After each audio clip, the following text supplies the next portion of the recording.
And we're back. And it doesn't matter what we do because we're dead. While everyone sleeps, you go to the house marker on your map, which is an Asian meat hall, falling apart, but others not anymore. Doors closed, nobody's around. Excuse me, Mama Zaldi, if we came from Skogia and we were wondering if you have a valuable drinking horn you didn't want anymore. You give her a grin. You never know. Try the door. The door is stuck. So much for that, you say. Look. Announce yourselves. Door seems to open from the inside. Look for another entrance. There's a smoke escape. I'll do it if you give me a boost. Give her the go-ahead. You know, she managed to slip herself through the tight hole in the roof and is gone. Several 10-minute layers, which slowly opens an ornate drinking horn. The door behind you is by several sleeping men inside. No problem, she says. Looking at the horn strikes you one of the most beautiful things you've ever seen, with gold inlays, intricate carvings. Something probably makes you want to keep it. Take the food. People might die of hunger if you don't get this back, you say. Olive nods so you can tell it's half-hearted. Early the next day, after you return... Oh, that's it, says the man. I thought about going back on my promise, he says, but I don't like to complicate things. Come to the market and we'll make sure you get a fair price of what you need. We're dead anyway.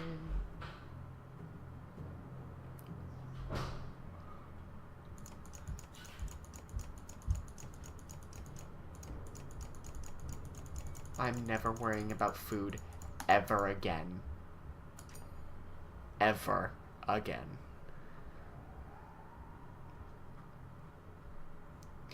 You know, protection from deaths are really good. Oh, no. Ivor, can we really keep this up? Ivor looks at it for days. He grunts something unintelligible. The weight of the situation is crushing. Then far in the distance you hear a Dredge. Dredge don't use horns. Ivan appears at your side. Who is that? You ask. It can't be. You see their banner? It's Hakon. As you wonder how they got there, the gates are heaved open and you charge on the field, clearing a path throughout the Dredge. We're all gonna die, but thank God we got Hakon. Yeah. Knock back on strength 3 plus 1 strength. Ivor, you don't have an item. You can't use that. No one can use that except Ivan. What item do you have? Yeah, that's not doing much for you. No one else can use it though.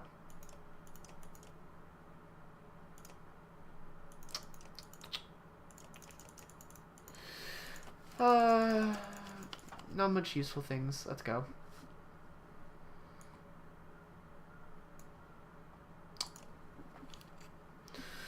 Oh boy.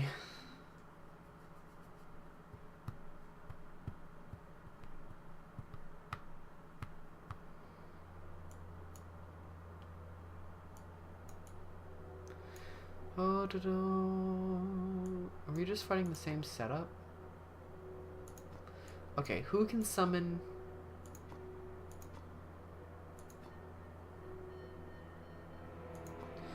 So this one blinds you, and this one is the one that can summon. I'm not ready.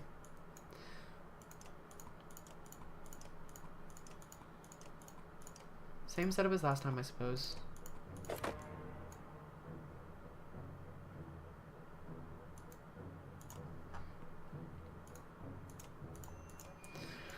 Oh, let's see if we can survive.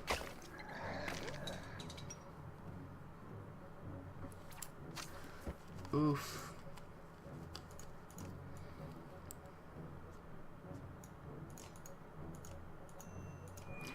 Boop! You can't kill me. Haha. Uh-oh. Mender.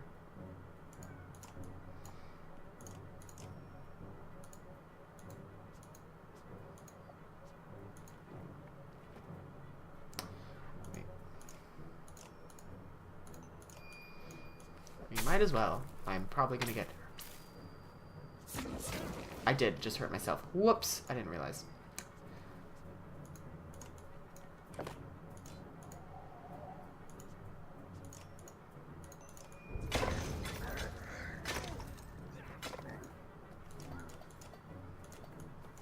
God, when they're right on top of each other, it's impossible to tell.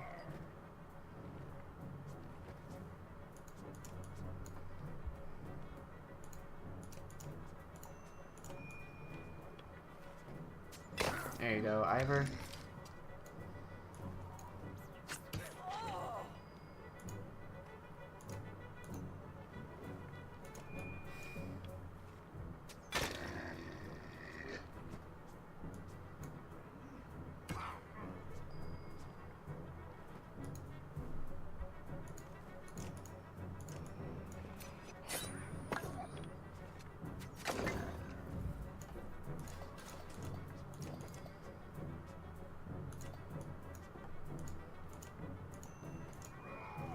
Boop.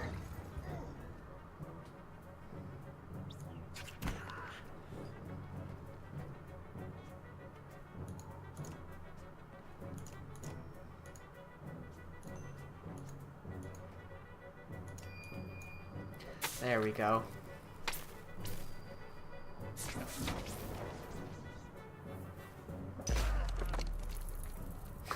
Shield up.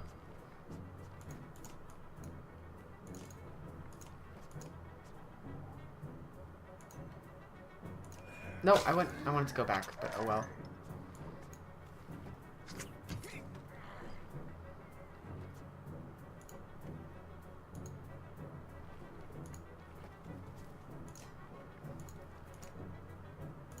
Boop. 2 renown.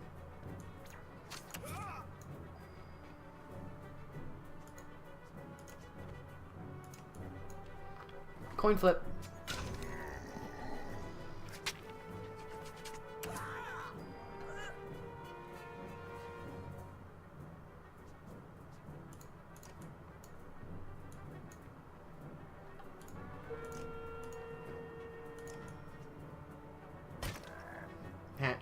Oh, it doesn't hurt him.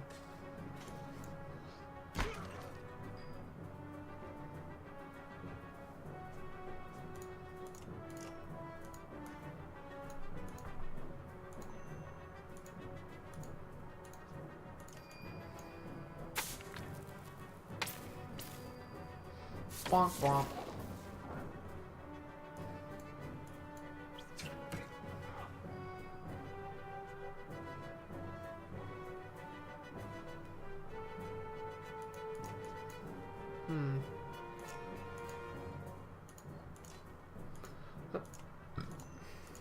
Excuse me. You're dead.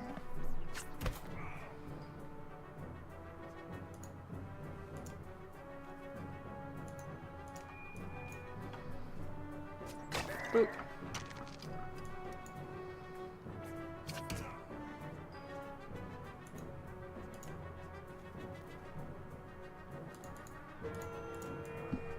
Boop.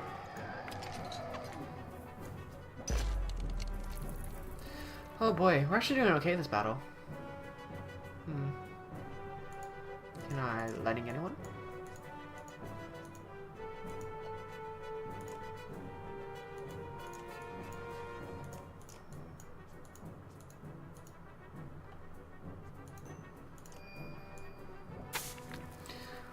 What?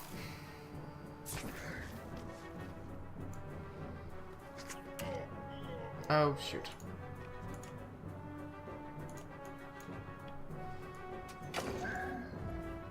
Aw, why you...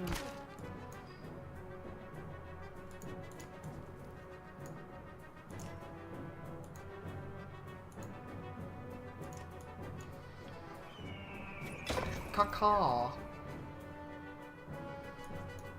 I got 2 archers and a mender. Correction, I got 1 archer and a mender.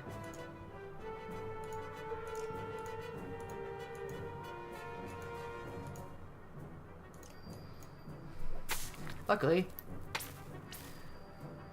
my archer's at full strength. Sorry, not anymore.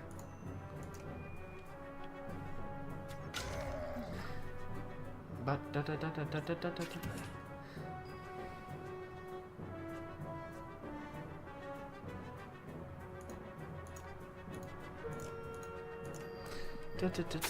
oh boy. Maybe we'll survive after all. Who knows?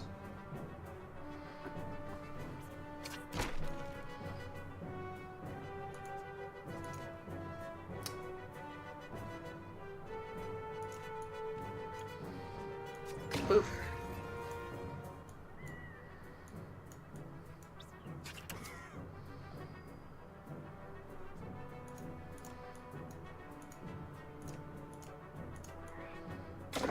Yeah.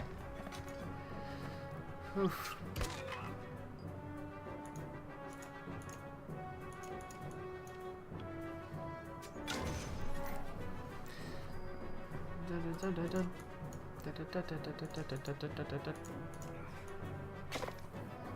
Come on, Ivan. You break his armor, I'll a little murder him.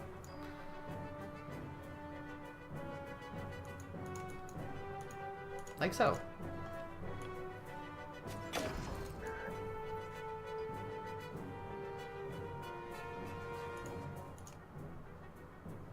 Nah.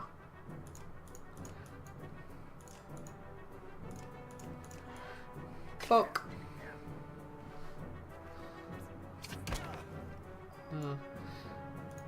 Oh, yes. And goodbye. We did it! We survived! Oh. To be fair, not to be fair, to be honest, when it got down to just Alette, Nid, and Ivan, I totally thought it was gonna be a bloodbath. Look at that, 11 renown. That's good. We need all that muns. Juno. Oh! I wasn't sure I'd ever see you again, Ivan. She smiles and they embrace. Ivan is completely taken aback as though he doesn't dare believe she's real. I'm so sorry, I couldn't make it to Seagull home. I ran into problems. Great. So, had we waited there anyway, it was worthless. I should have just left immediately. Dang it. Problems is putting it lightly. There's a mile-wide canyon practically splitting the world in two over those two hills. Couldn't find a place to cross. Worse, dredge are practically falling out of it like blood from a wound. They're not coming from the north anymore. They're everywhere. We noticed. Glad to see you made it out of Viking bar. I take it the others didn't? Hakon becomes quiet, and then he motions towards Juno. She got across somehow. Found her out cold for a second time since leaving Strand. We need every axe we can get right now. Bellower is here. Gods be damned, I thought I was free of this menace. I'll deal with Bellower. Come on, no need to tempt him by standing out there. Oh, thank the Lord. Someone who can actually deal with an immortal thing is here. Hakon's caravan enters the city, fighting off waves of dredges to go. To your relief, hundreds of skilled warriors now saving the Boar's God. They join us? Hakon joins you with his personal bodyguard, Mogir. Behind him, Prince Ludin and his entourage are here in tow, looking less pleased to be here. I have one less trip to make. I need this one to come with me, she says, pointing to you. I'm sorry, Ivan, you must wait for me one last time. Do not let the city fall behind before I return. It takes everything with Ivan's power to hold back, but he does. She turns to you. Rook, come with me. We'll return in 2 days, maybe left as quick as you look. Tell anyone if we need to know. Where? Why? Not far, says Juno. She pauses for a moment. Something shifts in your vision, just for a moment. I know it's hard, she says, her voice filling your head, and you've already been through a lot. She speaks again, but the rest of the world melts away. But you're needed. You can't find words to argue. Great. She's using mind magic. Ooh, I literally can't resist. Being out with our tiny little banner. It's like when the more number of people we have, the bigger banner it gets. You don't remember leaving the city, but here you are, walking this unfamiliar ground behind Juno. You're alone aside from hundreds of dreads who are all facing towards an enormous stone ahead. The hairs on your back of your neck stand up. That's a lot of dredge. The fact that they're not attacking us means probably not good things. Oh, look at that, it's a godstone. Is he the god who made the dredge? How rude. They're such a nuisance. We're at the Godstone of Stravs. You glance nervously around, but the dredge didn't seem to hear her. It's okay, you can speak, softly. Is this where you're going to sacrifice me? Juno smiles. What could have come across as profoundly creepy looks sincere instead. No, the dredge cannot see us. To be more precise, they can see us, but I've convinced them to be unconcerned. I can understand your apprehension, though. Who are you? I wish we had time for a proper introduction. My name is Juno. I'm on the Mender Council. You've met Ivan, my apprentice. How are you doing these things? Controlling minds? I thought Menders built things and healed wounds. You're right. Menders do these things. Some of us still practice the teachings given to the Loon Mother's first creations. We are called Valka. I believe I'm the only one who can influence another's mind. Then why not take control of Bellower? I learned the talent to heal minds, not control them. Though even some of Valka have trouble believing this. Taking control of Bellower, it is the difference between convincing a child to sit still and telling a starving bear to stop being hungry. Truth is, we're rarely a match for Sunder anymore. Our advantage is that we can train more Valka. Am I a Valka? It is also our weakness. The Valka pass on and lose their knowledge, while the Sunders simply grow older and more powerful. Bellower is both immortal and beyond my influence, to a point. Then how do we stop him? The god of secrets will play a part, as you will. What are we doing out here? Do you know the god of Stravs? Few know the stone exists, even amongst those who live their whole lives in Beauregard. While Dengler deals in fortune, Strovs taught men the value of trade in a different way. He showed them it has consequences, two sides of the same coin. See the silver in the stone? The gales up here wear away the stone, but the metal remains. We need a piece of this silver. The god Stravus is wreathed by imagery of silver weapons. The myths say he traded these weapons to the gods, and they used them to kill each other. Those who seek out the stone call him the god of trade. The menders call him the god of secrets. He was both. Why are we surrounded by dredge? They seem to be drawn to the godstone. There are many things we don't know about Stravs. Maybe they see him as a patron, or as an attraction they simply cannot explain. Maybe he's the one who built them, because all we know is that a god built them. Does Stravs have something to do with the serpent in Enartoft? What was that thing? I cannot say. Can't? I have my suspicions, but until I've had time at the Mender's libraries, it would be unwise to speculate. For all our knowledge, it seems as though we know little. Duh. Imagine how the rest of us feel. On the contrary, the less people know, the more certain they tend to be. Why'd you pick me? Why didn't you take Ivan or Hakon? You don't even know me. I apologize for putting you in danger. Ivan must keep Beauregard from falling while we are away, and if something goes wrong here, I need to be certain one of us will make it back alive. I saw the thoughts of each person when I robbed Beauregard. You are the only one I knew would return. What do you mean? You would find your way back to Alette no matter what. Then let's get what we need to go. Indeed, you need to dislodge at least a fistful of the metal. We'll forge it into an arrow to slay Bellower. Wait, after everything you've told me, make a magic arrow to shoot Bellower? That's all it takes? Why didn't you say that a long time ago? Juno gets a faraway look in her eyes. No, that's not all it takes. What I tell you now must not be repeated. The arrow will not kill Bellower, even if it were to strike his heart. He has no physical weakness. But it will sow doubt in his mind. When it pierces him, I will help him to believe that he is dying. The rest of you will convince him of that with sword and axe. Everyone who fights at your side must believe it to be true. You're going to trick him into thinking he's dead. That is the most insane. He really can't be killed. No. Someday he will awaken and realize he's not dead. I imagine he'll be quite upset. He's just lying in the snow one day, and he's just like, wait a minute. I'm not dead. First we must make the arrow. Focus on the task in hand. She looks knowingly at the godstone, waiting for you to start climbing. Rook, I'm not certain how the dredge will react when you do this. And behind us is a sudden drop, so be careful. Oh, great.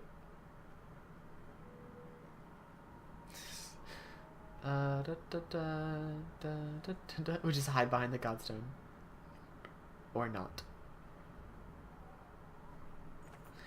Approaching the back of the stone, you start to climb, looking at a loose piece of silver vein. Even without looking down the dredge, you can feel each sinister face watching you closely, held back only by Juno's influence. Panic races through your blood.